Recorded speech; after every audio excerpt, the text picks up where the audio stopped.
ગાંધીનગર તાલુકા પંચાયત તેમજ માણસા નગરપાલિકાની ચૂંટણી લઈને ઉમેદવારોમાં ભારે ઉત્સાહ જોવા મળ્યો હતો।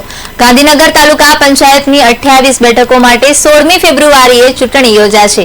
આ ચૂંટણી જંગ માટે ઉમેદવારી પત્રો ભરવાનો આજે અંતિમ દિવસ હતો। ત્યારે ગાંધીનગર તાલુકા પંચાયત અને કલેક્ટર કચેરીમાં ઉમેદવારોની ફોર્મ ભરવા ભારે ઘસારો રહ્યો હતો। આ બંને સ્થળોએ ભાજપ અને કોંગ્રેસના ટેકેદારો તેમજ કાર્યકરો મોટી સંખ્યામાં ઉમટી પડ્યા હતા। જ્યારે માણસા નગરપાલિકામાં 7 વોર્ડની 28 બેઠકો પર ચૂંટણી જંગ યોજનાર છે। આ ચૂંટણી માટે ભાજપ અને કોંગ્રેસના ઉમેદવારોએ ફોર્મ ભર્યા હતા, જ્યારે ભાજપ અને કોંગ્રેસ ઉમેદવારોએ શાંતિપૂર્ણ રીતે ઉમેદવારી નોંધાવી હતી।